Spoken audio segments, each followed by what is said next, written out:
guys, welcome back to the channel. Today I wanted to do a review of my Orient Kamasu.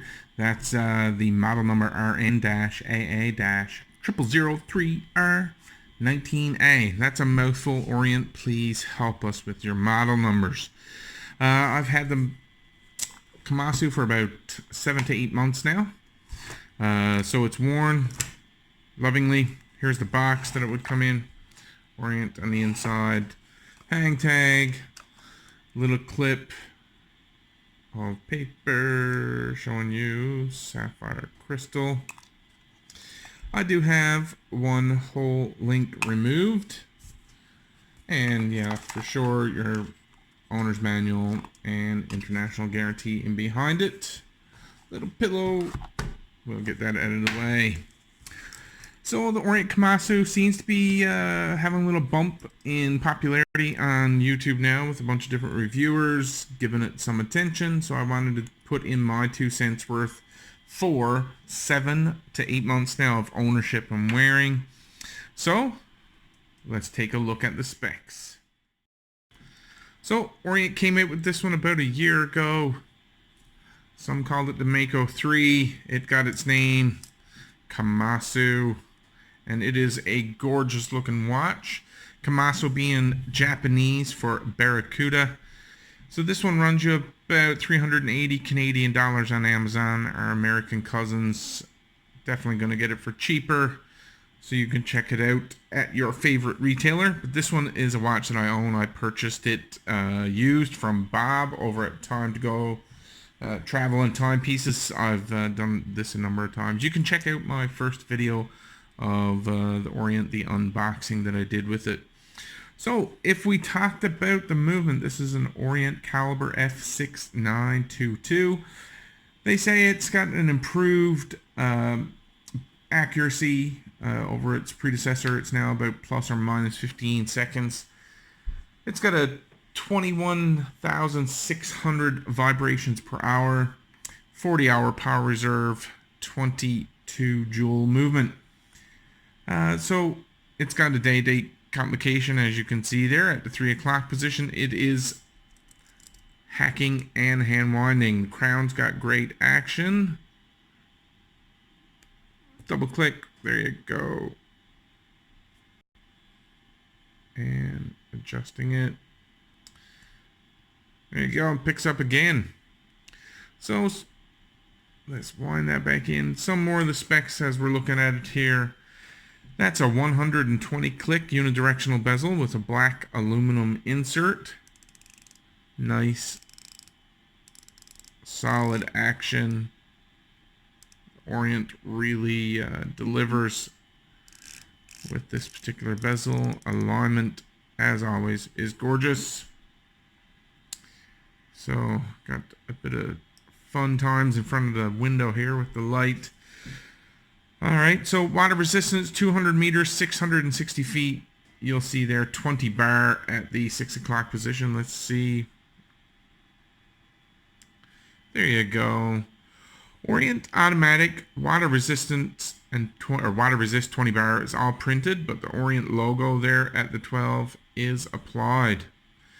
I do like how they've framed out the day and date window. Let's see if we can get it to focus a little bit for you. There you go.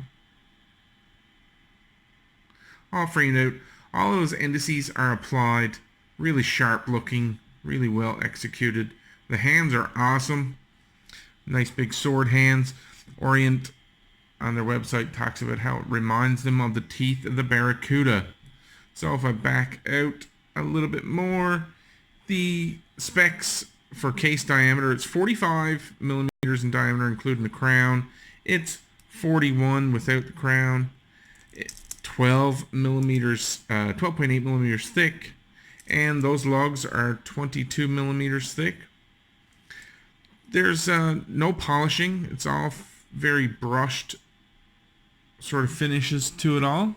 No high polish, except along the sides of the watch, and I'll talk about that a little bit more shortly. So I did really like the burgundy or red sunburst dial. So let's see if I can get that one just helping us out there. You can really see a nice sunburst effect on that dial. When Bob said he was interested in selling it, I couldn't turn it down. I really wanted to take it in. I'm really happy I did. The Orient watch really is, the Kamasu is a phenomenal diver. It scratches all my itches for, we'll say, Rolex styling. If you're into that, you know, classic diver style watch. So the bracelet is stainless steel with a fold over clasp. I'll show you shortly. I just wanted to show you right here, the end links are hollow end links. You can see right there, hollow end links. And that middle link coming out of the end link is the female style. So it hangs very well. Fits the wrist so comfortably. So, we're back out here. Stainless steel bracelet, oyster style bracelet, fold over clasp, Orient in pressed into the top of the clasp there. It's a double pusher release right here, fold over double pushers, and a sort of, we'll call it a spade. It's a cheap pressed clasp, but very solid, very clean finish, fit and finish to it. The fold over, the securing portion of the clasp doesn't stand off. It's a good solid fit. So the quality on that one, I would say, is way up there, you know, in the world of fold over. But again, at 22 millimeter lugs and this great color, you would have no issues turning this into a real strap monster for yourself. Lots of strap options out there. Alrighty. So, the Lume. I want some help. YouTube and viewers, tell me what the Lume is, because I couldn't find it. I can't find out what the Lume is on this watch, what type of Lume Orient is using. But the Lume is extremely bright. A couple other YouTubers, shout out to Relative Time. He did a Lume comparison, super video. You should check it out. And Orient Kamasu, this particular model, just knocks it out of the park. Those hands are extremely bright. So the dial is very legible with the indices contrasting very well against the red dial color.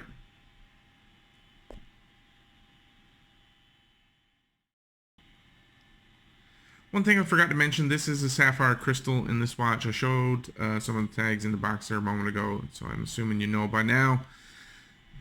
And this is a sort of a Canadian version. The day and date.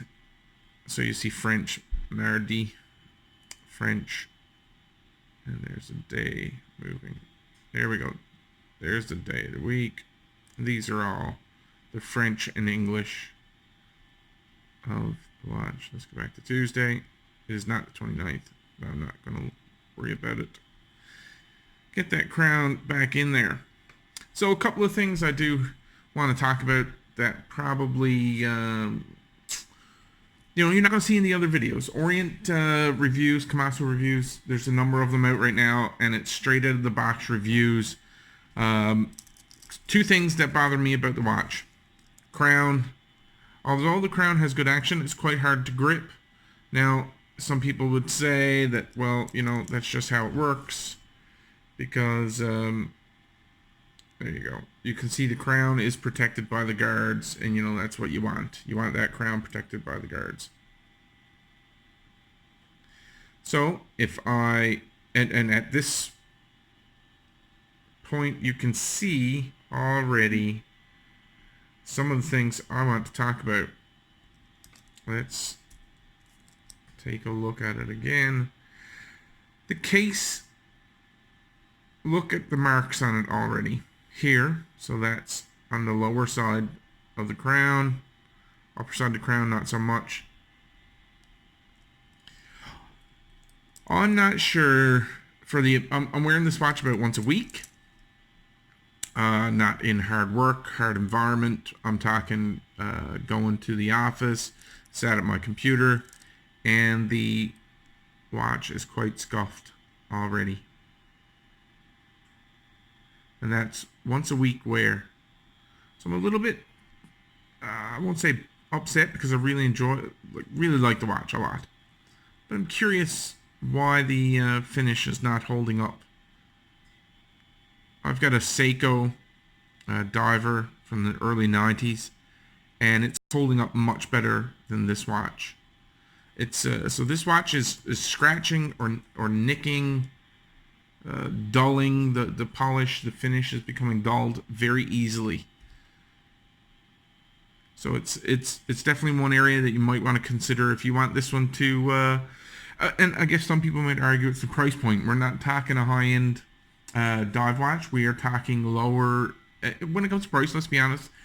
The specs are there. It's a great watch, but it's really not going to have the finishes and the high quality stainless steels that we see in some other brands. Alright, if we pop the link and take a look at the back side of the watch, the Caseback, we've got a screw down Caseback. We've got Barrack Dolphins, not Barracudas, I was about to say. Dolphin logo there. Water resistant 20 bar, stainless steel, sapphire crystal, movement Japanese. And you'll see the reference to the number F692. Movement and Epson, being one of the sister, daughter, son companies to Seiko. So Epson and Orient. Alright, and again you can see for the small amount of wearing I've done with the watch, you can see the areas here and here where I've never removed the back on the watch, that it's gotten some nicks and scratches in it. And you'll see the polish along the sides, scuffs. So like we talked about before. And here's a shot of that lume. Man, that's bright. Again, if anybody can help me figure out what kind of lume Orient is using on these Kamasu watches, I'd certainly appreciate it. Just leave a comment below. And so here we talk about it, guys. On the wrist, you really gotta like that case and the lugs. How they just drop right away. So I'll call it a female lug on that end link. That inverted lug in the end link, which allows the bracelet just to drop right onto your arm. There you go. Super comfortable fit. I've got a 7.5 inch wrist. I find it really comfortable. Move it back a little bit. Here we go. Look at that. That lume just wants to go. Alright, guys.